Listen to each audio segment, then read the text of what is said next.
Hello everyone, good morning. स्वागत है सभी का ऑनलाइन स्टडी।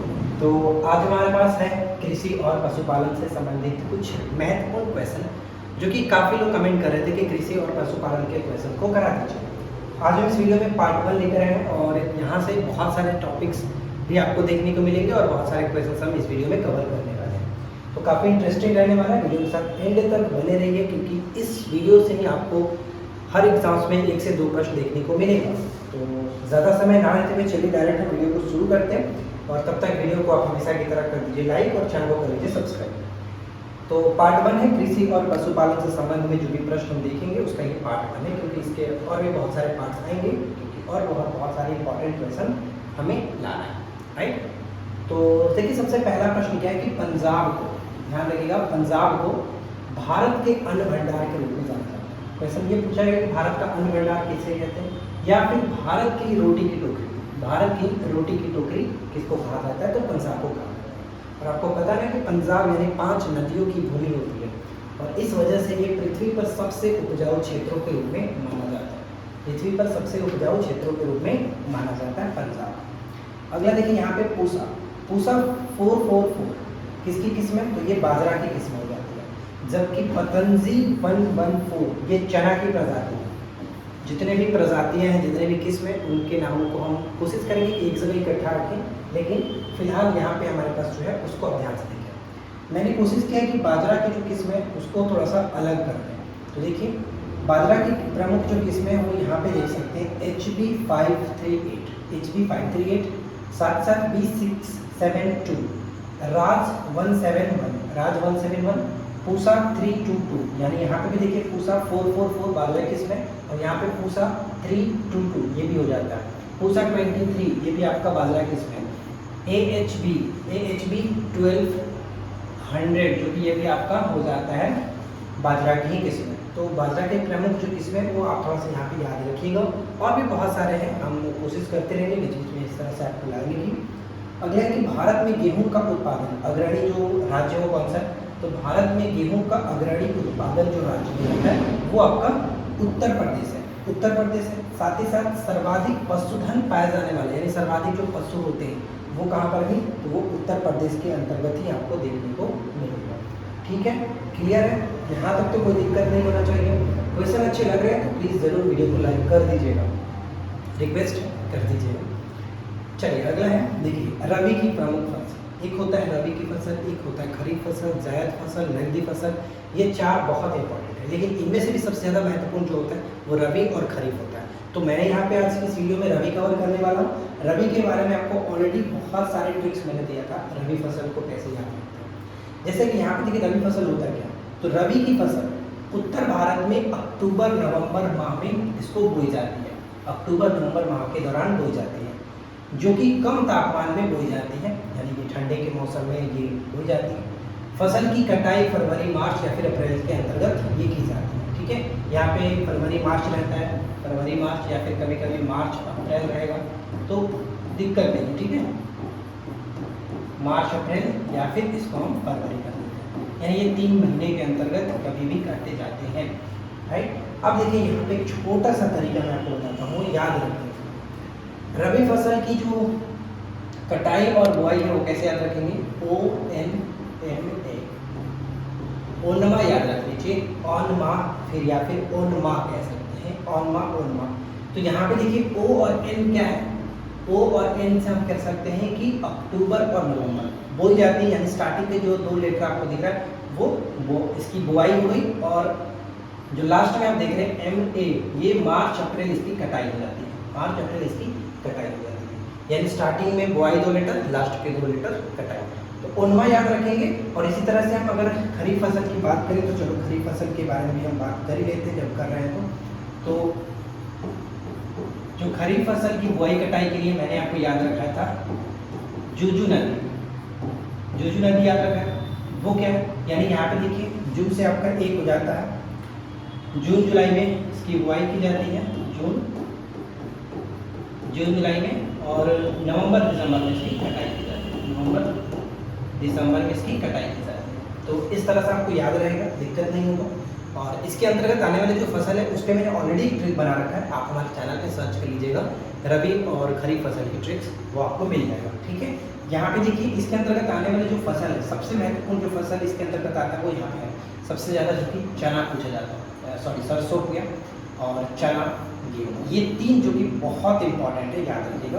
गेहूँ, चना, जौ, आलू, मसूर, अलसी, यहाँ पे मटर, सरसों, ये सभी के सभी रबी फसल के अंतर्गत आने वाली फसल है, मोस्ट इम्पॉर्टेंट है, राइट। इतना छाटेंगे तो आपको खरीफ तो पता चल जाएगा कि ये रबी के अंतर्गत आता है, तो खरीफ इसके अंतर्गत नहीं आएगा। आगे है कि रेड डॉट रोग, गन्ना से, रेड डॉट रोग किससे संबंध है? गन्ना से। तथा टीका रोग, बहुत बार पूछा गया टीका रोग, इसको याद रखिए। टीका रोग मूंगफली से संबंधित है। किससे संबंधित है? जो रेड डॉट रोग है, रेड रॉट रोग गन्ना से, जबकि टीका रोग मूंगफली से। टीका रोग वाला हमेशा याद रखना है। अंत्योदय कार्यक्रम की जो शुरुआत है वो 1978 में राजस्थान राज्य में हुआ था। सबसे पहले ये राजस्थान में स्टार्ट हुआ था। अंत्योदय कार्यक्रम की शुरुआत 1978 में राजस्थान में की गई थी। क्लियर है? आगे देखिए। इसके बाद अगला पॉइंट क्या कह रहा है? नेक्स्ट पॉइंट है कि धान का प्रसिद्ध जो खैरा रोग है, किसकी कमी का कारण होता है? धान का प्रसिद्ध जो खैरा रोग होता है। कभी कभी क्या होता है ना कि पूछ जाता है कि खैरा रोग किस फसल में होता है, तो धान की फसल में होता है। इसको याद रखना, धान का प्रसिद्ध खैरा रोग जस्ता की कमी के कारण होता है। कौन सी कमी कारण? जस्ता की कमी कारण। जस्ता के कमी कारण और भी बहुत सारे जो फसल है, जो खाद्य फसल है, जिन पे अलग अलग तत्वों की कमी कारण होता है, उसको भी मैंने एक अलग वीडियो बना रखा है। आप उसको देखना चाहें तो देख सकते हैं, हमारे चैनल पे उपलब्ध है। दूध का रंग सफ़ेद, दूध का रंग सफ़ेद जो होता है किसके कारण होता है? केसीन के कारण। जबकि घी तथा दूध का पीलापन होता है, पीलापन कैरोटीन के कारण। देखिए यहाँ पे मैं आपको बताता हूँ, अगर पीलापन 4 लीटर इसमें दिख रहा है, तो कैरोटीन में भी तो 4 लीटर दिख रहा है ना, तो कैरोटीन में भी 4 लीटर है। तो इस तरह से याद रख सकते हैं, पीलापन कहेगा तो कैरोटीन, और सिर्फ सफ़ेद कहेगा तो सफ़ेद में 3 लीटर दिख रहा है आपको, तो केसीन में भी तो 3 लीटर ही है। बताइए, कोई दिक्कत? बिल्कुल नहीं होना चाहिए। यहाँ पे देखिए सफ़ेद में 3 लीटर है तो केसीन में 3 लीटर है, जबकि घी या फिर दूध का पीलापन कहे तो पीलापन यानी 4 लीटर आ रहा है, तो कैरोटीन में भी 4 लीटर आ रहा है, गलती नहीं होगा। क्लियर है क्या? मुर्गियों की सबसे भयंकर जो बीमारी होती है वो रानीखेत होता है। पूछा था कि रानीखेत किससे संबंधित बीमारी है, तो ये आपका मुर्गी संबंधित है। किसके कारण होता है? तो ये वायरस के कारण होता है। वायसर यहाँ पे लिखेंगे, सॉरी, वायरस के कारण होता है। जल्दी से कमेंट करके बताइए कि वायरस की खोज किसने की थी और कब की थी। देखते हैं कितने लोगों को याद है वायरस की खोज कब और किसने की थी, कमेंट करिए। अगला है कि केंद्रीय पशु चिकित्सा अनुसंधान कहाँ पर स्थित है, तो ये उत्तर प्रदेश के अंतर्गत स्थित है। केंद्रीय पशु चिकित्सा अनुसंधान, जितने भी अनुसंधान है, राष्ट्रीय संस्थान है, इनको आप याद रखिएगा। लूसेंट में जो लास्ट में वीडियो में दिया गया उसको रख लीजिएगा। उत्तर प्रदेश राज्य के बरेली जिले में इज्जतनगर में स्थित है, इज्जतनगर में स्थित है। यह पशु चिकित्सा अनुसंधान के क्षेत्र में भारत की प्रमुख संस्था है और इसकी स्थापना 1989 में की गई थी। 1989 में की गई थी इसकी स्थापना, केंद्रीय पशु चिकित्सा अनुसंधान इज्जतनगर में स्थित है, बरेली के इज्जतनगर में। अगला, अब यहाँ पे मैंने एक लिस्ट लगा रखा है जो कि बार बार यहाँ से प्रश्न आते रहते हैं। सबसे पहला ये था यहाँ पे हॉर्टिकल्चर किससे संबंधित है, तो ये आपका बागवानी संबंधित है। और मैं आपको बता चुका हूँ कि जब भी इस तरह के क्वेश्चन आपको दिखेंगे, उस टॉपिक से आप बहुत सारे क्वेश्चन याद कर सकते हैं। जैसे हमने यहाँ पे हॉर्टिकल्चर था, तो ये आपका पूरे कल्चर से संबंधित मैंने एक जगह रख दिया ताकि आप एक बार रिविजन कर सकते हैं। बागवानी संबंधित है, जैसे सेरीकल्चर, तो सिल्क या फिर रेशम का उत्पादन होता है। पीटीकल्चर हो गया, अंगूर की खेती संबंधित पीटीकल्चर। उस तरह से पीसीकल्चर, पीसीकल्चर यानी व्यापारिक मत्स्य उत्पादन को पीसीकल्चर। एपीकल्चर आपको पता है, एपीकल्चर मधुमक्खी पालन को कहते हैं, मोस्ट इम्पॉर्टेंट है, हमेशा आता रहता है। पीसीकल्चर, एपीकल्चर, फ्लोरिकल्चर फूलों की खेती, अर्बिकल्चर, अर्बेरिकल्चर जो है वो वृक्षों और झाड़ियों की कृषि से संबंधित है। ओलेरिकल्चर का संबंध किससे? ओलेरिकल्चर जमीन पर फैलने वाली सब्जियों के उत्पादन को हम लोग ओलेरिकल्चर कहते हैं। अलेरिकल्चर हो गया अलेरिकल्चर। ओलिव कल्चर, ओलिव मतलब वैसे भी आपको पता है कि जैतून होता है। तो अगला है कि वर्मीकल्चर, केचुआ पालन को वर्मीकल्चर कहते हैं। एपीकल्चर मोस्ट इम्पॉर्टेंट और वर्मीकल्चर इम्पॉर्टेंट है। ठीक है, चलिए इसके बाद आगे बढ़ते हैं और अगला देखिए। ये पीडीएफ हम टेलीग्राम पर डाल देंगे, तो आप निश्चिंत रहिए, स्क्रीनशॉट लेने के चक्कर में आप मत पड़ो, ध्यान दीजिए। इसके बाद हमारा नेक्स्ट पॉइंट है पोमोकल्चर। तो पोमोकल्चर के अंतर्गत फलों का उत्पादन होता है, फलों का उत्पादन। ठीक है, फ्लोरिकल्चर में फूलों का उत्पादन, पोमोकल्चर में फलों का उत्पादन। क्लियर हो गया? अब यहाँ पे ओलेरिकल्चर, सब्जियों का उत्पादन है। अब यहाँ पे जो 2 पॉइंट्स आप देख रहे हैं, ये दोनों बहुत ज़्यादा महत्वपूर्ण है, दोनों को आप अच्छे से याद रखिएगा। एरोपॉटिक, एरोपॉटिक जो होता है वो हवा में पौधों को उगाना को पूछा जाता है कि हवा में पौधे को उगाने को क्या कहते हैं?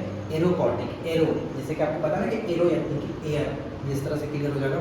जैसे कि हम एक और आते हैं एनीमोमीटर, हम जानते हैं एनीमोमीटर, वो हवा की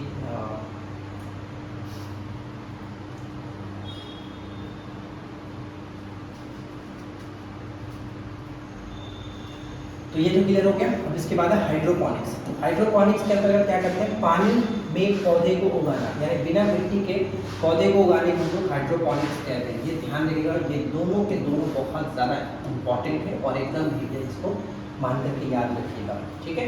हवा में पौधों को उगाने को एरोपॉटिक, और पानी में पौधे को उगाना या फिर बिना मिट्टी के पौधे को उगाने को हम लोग क्या कहते हैं? Hydroponics, right. अगला है कि भारतीय कृषि अनुसंधान संस्थान की स्थापना 1905 में बिहार के पूसा में की गई थी। भारतीय कृषि अनुसंधान संस्थान 1905 में बिहार के पूसा में की गई थी। अच्छा, पूसा किसका किस्म था? पूसा हमने ऊपर में देखा था ना कि बताइए, तो पूसा किसका किस्म है? पूसा किसका किस्म, जल्दी से बताइए ताकि हम आगे बढ़ें। चिपको आंदोलन के प्रणेता के रूप में किसको जाना था? सुंदरलाल बहुगुणा। सुंदरलाल बहुगुणा, जिसकी शुरुआत 1973 में उत्तराखंड के चमोली जिले में स्थित हुआ था, जो कि अब वर्तमान में ये उत्तर प्रदेश में पड़ता है, लेकिन उस वक्त ये उत्तराखंड में स्थित था, चमोली जिला, ठीक है। 1973 में स्टार्ट हुआ था। अब यहाँ पे कुछ लोग कमेंट किए होंगे, आई होप कि ज़्यादा तो नहीं किए होंगे, लेकिन मैं आपको बताता हूँ कि पूसा आपने देखा था बाजरा का किस्म, ठीक है, बाजरा, पूसा बाजरा की किस्म, तो ये आपको याद रखना। अच्छा, चिपको आंदोलन संबंधित एक और आपका नाम आता है एपीको आंदोलन, ठीक है। एपीको आंदोलन, एपीको आंदोलन का संबंध कहाँ से था? किसी को याद है? एपीको आंदोलन, एपीको आंदोलन का संबंध कहाँ से था? किसी को याद है? जल्दी से कमेंट करिए। एपीको आंदोलन, बिल्कुल, अगर किसी लोगों ने मतलब कोई लोग कमेंट किया होगा तो बहुत अच्छी बात है। कर्नाटक से संबंध, ठीक है, कर्नाटक, एपीको आंदोलन कर्नाटक से। चलिए आगे बढ़ते हैं और इसके अगले सवाल की तरफ बढ़ते हैं, और इसमें देखिए हमारा अगला स्लाइड में क्या दिया गया। अगले स्लाइड में कि सर्वाधिक जो भेड़ है वो ऑस्ट्रेलिया में मिलता है। सर्वाधिक भेड़ ऑस्ट्रेलिया में मिलता है। भेड़ की बहुत सारी प्रजातियां होती हैं, जैसे मैरिनो हो गया, सोनाली हो गया, बहुत सारे हैं, मैंने आपको बताया है, आप उनको याद रख लीजिएगा। फसल बीमा योजना भारत में 1 अप्रैल 1985 को लागू हुई, यानी फसल बीमा योजना भारत में कब लागू हुआ? 1 अप्रैल 1985 को लागू हुआ था। मसालों की रानी के रूप में इलायची को जानते हैं, और इलायची पहाड़ी कहाँ पर स्थित है? इलायची पहाड़ी हमारे भारत के दक्षिण भारत सबसे जो कि दक्षिणतम पहाड़ी है, कार्डमम की पहाड़ी के रूप में इसको जानते हैं, इलायची पहाड़ी। दलहनों का राजा, दलहनों का राजा किसको कहते हैं? चना को कहते हैं, और चना कौन सा फसल है? रबी फसल है, ठीक है, रबी फसल है। दलहनों की रानी मटर को कहते हैं, और मटर भी आपका रबी की फसल है। दोनों क्लियर है? इसके बाद है कि रजत क्रांति अंडा उत्पादन संबंध है। रजत क्रांति अंडा उत्पादन से, और भूरी क्रांति उर्वरक उत्पादन से संबंधित है। गुलाबी क्रांति का संबंध किससे? झींगा पालन से। गुलाबी क्रांति झींगा पालन से क्या करेंगे? अब आप यहाँ पे देख रहे हैं क्रांति से संबंधित चीजें आ रही हैं, जितने भी क्रांति है वो हम देख लेते हैं, क्योंकि वो मैंने एक लिस्ट बना रखा है यहाँ पे। और साथ ही साथ एक चीज इसमें और भी मैंने मेंशन कर दिया है, इसके जो प्रतिपादक थे या फिर इसके आविष्कारक माना जाता है, इसके खोजकर्ता के रूप में कह सकते हैं, वो मैंने यहाँ पे मेंशन कर दिया है, तो आपके लिए थोड़ा सा अच्छा रहेगा। जैसे हरित क्रांति किससे संबंधित है? तो खाद्यान्न से संबंधित है, और इसके जनक के रूप में किसको जाता है? स्वामीनाथन। भारत में हरित क्रांति के जनक के रूप में MS स्वामीनाथन को जाना जाता है, ठीक है फ्रेंड्स, ध्यान रखिएगा। पीली क्रांति, पीली क्रांति किस समय है? तो तेल बीज उत्पादन से, तेल बीज उत्पादन विशेषकर सरसों और सूरजमुखी से, सरसों और सूरजमुखी ये दोनों इंपॉर्टेंट है। और अगर पीली क्रांति के जनक के बारे में पूछा है तो सैम पित्रोदा, सैम पित्रोदा, ठीक है। पीली क्रांति है, पित्रोदा याद रख सकते हैं, पित्रोदा। इसके बाद है golden fibre revolution. Golden fibre जो क्रांति है वो फ्रूट से, यानी फल से, हनी से, शहद से और हॉर्टिकल्चर, ये याद रखिएगा। इसकी अगर हम जनक की बात करें तो निरपाक टूटेज याद रखिएगा, निरपाक टूटेज। गोल्डन फाइबर जो क्रांति है, निरपाक टूटेज, निरपाक टूटेज, ठीक है। ये तो इंपॉर्टेंट है, पीली क्रांति सबसे महत्वपूर्ण है, इसको याद रखना है। और इसके बाद देखिए, अब देखिए इसके बाद हमारा नेक्स्ट आता है गुलाबी क्रांति। गुलाबी क्रांति प्याज उत्पादन, औषधि या फिर झींगा उत्पादन। जो भी दिखे ऑप्शन में उसको टिक करिए। प्याज से संबंधित है, औषधि से भी संबंधित है और ये झींगा उत्पादन से भी संबंधित है। और अगर इसके जनक की बात करें तो गुलाबी क्रांति दुर्गेश पटेल, दुर्गेश पटेल, ये याद रखिएगा, दुर्गेश पटेल इसके आविष्कारक या फिर जनक के रूप में कह सकते हैं। लाल क्रांति याद रखिए, लाल क्रांति, लाल क्रांति किसे है तो मांस उत्पादन या फिर टमाटर उत्पादन। देखिए रंग से ही आपका क्लियर हो जाता है, रंग से ही क्लियर होता है। लाल है तो मांस लाल होता है, टमाटर आपका लाल होता है, तो ये याद हो जाता है, इसमें कोई बड़ी बात नहीं होता। हरित क्रांति आपका खाद्यांश हो जाता है। पीली क्रांति जैसे कि हम बीज जो तेल, जैसे कि सरसों का बीज देखते हैं या फिर सरसों का फूल देखते हैं तो वो क्या होता है, पीला होता है, इस तरह से पीला हो गया। गुलाबी हो गया, जैसे गुलाबी क्रांति तो प्याज देखोगे तो आप पूरा पूरा लाल नहीं रहता है, गुलाबी हल्का गुलाबी रहता है। झींगा जो होते हैं वो थोड़ा सा गुलाबी टाइप के देखने को मिलेगा।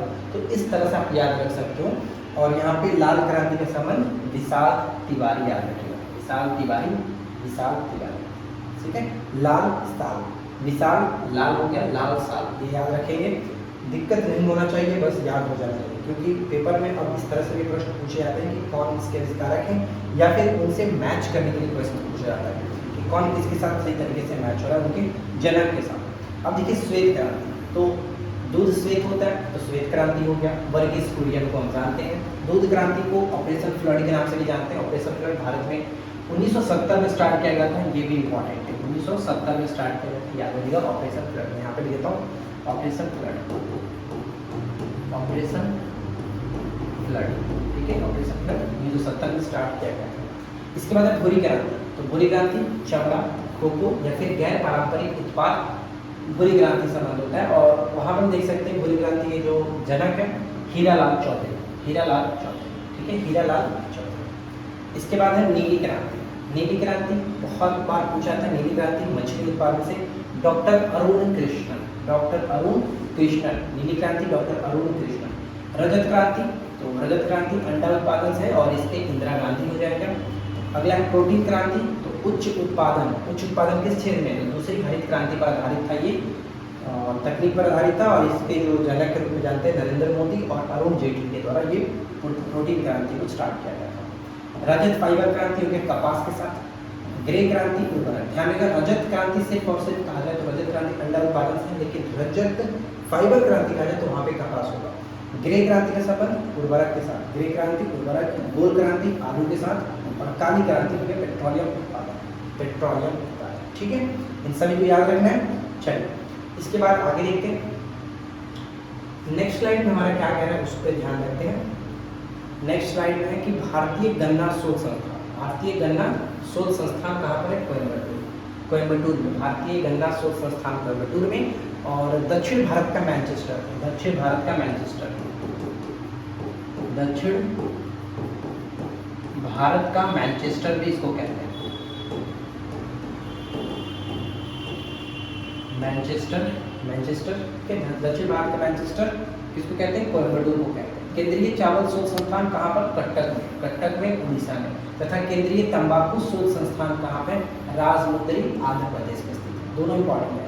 केसर का उत्पादन भारत में एकमात्र राज्य करता है और वो आपका है कौन, जम्मू कश्मीर, जम्मू कश्मीर, ठीक है, जम्मू कश्मीर। केचुआ किसान का मित्र होता है, किसान का मित्र किसको कहते हैं, केचुआ को कहते हैं। जबकि प्रकृति का यानी केचुए को प्रकृति का हलवा कहा जाता है, हलवा, राइट। वनों के संरक्षण एवं संवर्धन से संबंधित क्रिया को क्या कहते हैं, सिल्वीकल्चर, सिल्वीकल्चर कहा जाता है। इसको याद रखिएगा, वन के संरक्षण तथा संवर्धन से संबंधित क्रिया को सिल्वीकल्चर कहते हैं। भारतीय लाख अनुसंधान संस्थान, भारतीय लाख अनुसंधान संस्थान नामकुम रांची में स्थित है, नामकुम रांची में स्थित है, इसको याद रखना है। लाख संस्थान देखिए नामकुम अगर दे तो ठीक है, नहीं तो रांची दे तो भी ठीक है। लाख अनुसंधान संस्थान कहाँ पर, नामकुम रांची। कृष्ण और गोदावरी नदियों के डेल्टा क्षेत्र भारत के चावल का कटोरा के लिए फेमस है, यानी भारत का चावल कटोरा कहा जाता है। ऐसे पूछा जाता है कि कौन सा जो आपका डेल्टा क्षेत्र है, कौन सा डेल्टा क्षेत्र है, किन नदियों का डेल्टा क्षेत्र को हम लोग भारत के चावल का कटोरा के रूप में जानते हैं, तो कृष्णा और गोदावरी के डेल्टा क्षेत्र को। यहाँ तक तो कोई समस्या नहीं होगी। उम्मीद है आपको अच्छा लग रहा होगा, सब कुछ क्लियरली समझ में आ रहा होगा और वीडियो काफ़ी इंटरेस्टिंग भी था क्योंकि इंपॉर्टेंट क्वेश्चन के साथ भरा हुआ है। तो लाइक तो बनता है, चैनल को सब्सक्राइब नहीं किया तो सब्सक्राइब कर लीजिएगा। अब इसके बाद हम देखते हैं मक्का का अनाज, मक्का को अनाज की रानी कहते हैं, मक्का को अनाज की रानी कहते हैं। अच्छा ये बताइए किस शहर को मक्का का प्रवेश द्वार कहा जाता है? देखते हैं कितनी दूर है। किस शहर को मक्का का प्रवेश द्वार? मसालों का बगीचा केरल को कहते हैं, मसालों का बगीचा केरल को कहा जाता है। विश्व में धान का प्रथम बौनी किस्म कौन सा था? IR8। हमेशा पूछा था कि IR8 जो है वो किसके किस्म है, तो ये आप याद रख सकते हो, धान की किस्म है। याद रखने के लिए हमने इसको बस थोड़ा सा तोड़ सकते हैं आप। अगर देखिए एक्चुअली इसको हम क्या रखते हैं, नाम याद रखने के लिए बता रहा हूँ। IR मतलब इंडियन राइस, याद रख लो इंडियन राइस, तो ये धान से संबंधित आपको याद हो जाएगा। राष्ट्रीय कृषि एवं ग्रामीण विकास बैंक की स्थापना, जिसको हम लोग नाबार्ड कहते हैं, नाबार्ड, ठीक है। नाबार्ड की स्थापना कब हुई थी? 12 जुलाई 1986 में। किस पंचवर्षीय योजना? तो 6वीं पंचवर्षीय योजना थी, ठीक है। 6वीं 5 ईयर प्लान के अंतर्गत ये स्टार्ट किया गया था। कब से कब तक था? 1980 से लेकर के 85 तक 5 ईयर प्लान था। इससे पहले आपका 5वीं पंचवर्षीय योजना था, जो कि 74 से 78 था, क्योंकि बीच में 2 साल का अनवरत योजना चल रहा था, 78 से 80 तक, ठीक है। ये हो गया किस समिति की सिफारिश पर? तो शिवरामन समिति, शिवरामन समिति के सिफारिश पर, शिवरामन समिति के सिफारिश पर। तो बस ये रहा आज के हमारे पास जो भी पार्ट 1 था, कृषि और पशुपालन का पार्ट 1। उम्मीद है वीडियो आपके लिए हेल्पफुल रही होगी। कैसा लगा नीचे कमेंट करके जरूर बताइएगा। रेगुलर बेसिस पे हमारे साथ प्रैक्टिस करते रहिए। जितने भी चीज़ें आपको, जितने वीडियो प्रोवाइड कराई जा रही है, उन सभी को आप फॉलो करते रहिए, काफ़ी हेल्पफुल रहेगा, ठीक है फ्रेंड्स। प्रैक्टिस सेट के मैं आपको बताया, प्रैक्टिस सेट आप करते रहिए, कोई भी प्रैक्टिस सेट मिले कोई दिक्कत नहीं है, बस आपको प्रैक्टिस करते रहना, राइट। तो चलिए मिलते हैं हम लोग नेक्स्ट क्लास में। Thanks for watching, keep watching, keep learning. आप